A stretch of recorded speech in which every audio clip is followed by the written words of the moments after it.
from the soul with it. Yeah.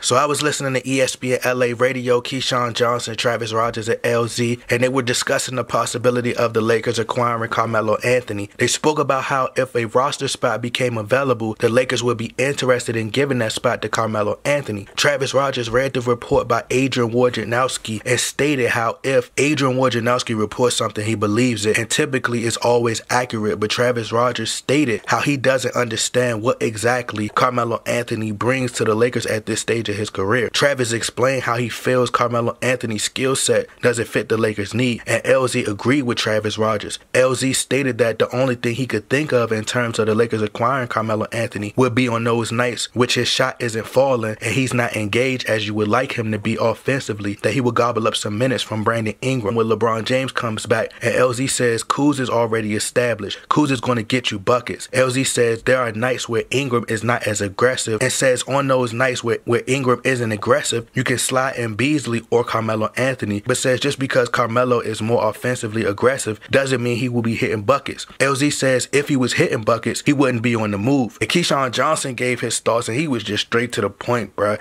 He said Brandon Ingram is a better player than Carmelo Anthony right now. And that's when LZ responded by saying, yeah, he is, but he doesn't always go after it the way he should. So that's when Keyshawn Johnson went back at him and was like, LZ, like, do you want him to go after it the way he should and make it or miss it? Or would you rather have Carmelo go after it the way he does and miss and be a liability on defense? And Keyshawn Johnson stated, even if you gave him to me for free, I still don't want him. So Travis Rogers explained to them that they are missing the point. He says that if the Lakers brought him in, it wouldn't be to replace Brandon Ingram. It would be to replace somebody like Michael Beasley. And they both was like, but Michael Beasley getting buckets though. Like Michael Beasley balling. That's what LZ stated how he understands that. He says that there were nights when Carmelo Anthony had big games and went off for the Rockets. So that's when Keyshawn Johnson basically interrupted him and says, oh, he's cool with Carmelo Anthony and everything, but as far as him getting some continuity with the young guys, that boat has sailed already. Travis Rogers says it is a criticism of Carmelo Anthony. It says simply, we are at the end of the line and we're done. So if you guys would like to hear the full audio, the link is in the description box. But listen, I don't care what Travis Rogers talking about, bruh. Saying this ain't criticism. Nah, this criticism, bruh. I want all the smoke, bruh. Carmelo Anthony is washed, bruh. I think Carmelo Anthony should have called up the JVA and asked could he pair up with Jello. You know, call LeVar and ask him could he pair up with Jello. Like that'll be a perfect situation for him. Like you could market them both. They'll both be marketable. Jello and Melo and Montebello. Like I think that would be hard, and you put them both side by side on the billboard. I know LeBron James loves his friends and he wants to play with his friends, but you have to be realistic. He could play with his friends on the blacktop, bruh. 5-on-5. If you make the players around you better, you got Kyle Kuzma, who everybody believes is the second star to LeBron. All right, you got him. Why you need Melo? Make Ingram a better three-point shooter. Why you don't make the players around you better? Make Ingram better. Zubac getting better. If you make everybody around you better, like the media say, then why are you asking for Carmelo Anthony? Be patient and wait for Svi Mykhailiuk to become a knockdown shooter like a Kyle Korver or like a Klay Thompson. And that's what separates him from Kobe and MJ. People talk about, oh, LeBron in his career, he always took his career in his own hands and went to Miami. But why he didn't do like MJ and turn somebody into a Scottie Pippen or another star? And don't say he did this for Kyrie Irving, because Kyrie Irving was an all-star before he teamed up with LeBron James, and that's facts. You can Google that. So even if you added Carmelo Anthony, you think that's going to help us against the Golden State Warriors and the top teams? Like, come on, bro, grow up. Like, and I had to go look up these so-called big nights that Melo had that LZ was talking about. I had to go on Basketball Reference, and this was early in the season, by the way. He had 3 big games. But let's talk about his last 3 games. He's not on the Houston Rockets no more. He's not on the OKC Thunder. In his last 3 games, he was 1 from 7 for 3. Shot 14%. The next game, he went 3 for 9 from the field. 2 for 7 from 3. Next game, he shot 1 for 11 from the field and went 0 for 6 from 3. Come on, bro, grow up. Like, are you serious? I felt like Soulja Boy. Melo?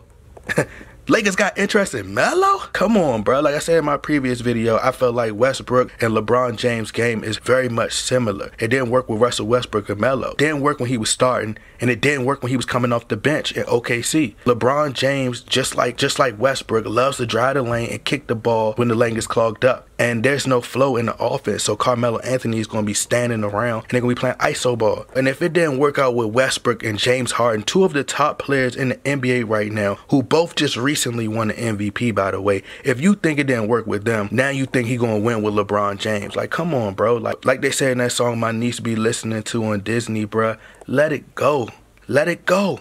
Let it go. So I agree with Keyshawn. Even if you gave me Carmelo Anthony for free $99, I don't want him. Unless the Lakers plan on trading Brandon Ingram before the deadline, then there's going to be huge problems because Brandon Ingram already stated he's not coming off the bench. What, are you going to start Melo and Ingram together? Brandon Ingram needs the ball in his hands. Do you plan on having Carmelo Anthony come off the bench and get minutes? Because LeBron James is going to want to play with his friend. And when Ingram isn't aggressive, like they're saying, what if they both missing shots? Like, come on, bro. But, like I said, I agree with Keyshawn. I think Ingram is a way better defender than Melo, of course. And at this point, I would rather have Brandon Ingram than Carmelo, period. I'd rather have a lot of players in the NBA rather than having Carmelo Anthony. The only issue with Ingram, he got to build his confidence. He got to be confident in taking that shot. Like, just keep shooting. Ingram is a better ball handler, a better passer than Carmelo Anthony. I just think Carmelo Anthony is just more confident, has more experience right now. But, I got quarters, bro. I got quarters for the laundromat. And Melo is washed up, bruh. You got Stephen A. Smith saying, if it doesn't work out with the Lakers, then I think Carmelo Anthony should just retire. No, you ain't got time to be wasting nobody's time. This ain't no tryout team. This ain't no pity party, bruh. Like I said, I agree with Keyshawn. I don't think the Lakers should go out to Carmelo Anthony. I think they should try to get Anthony Davis. And if they can't get Anthony Davis, then focus on building what they have. Focus on the young core for the future, period. And to be honest, I would rather have a 40-year-old Kobe Bryant than Carmelo Anthony.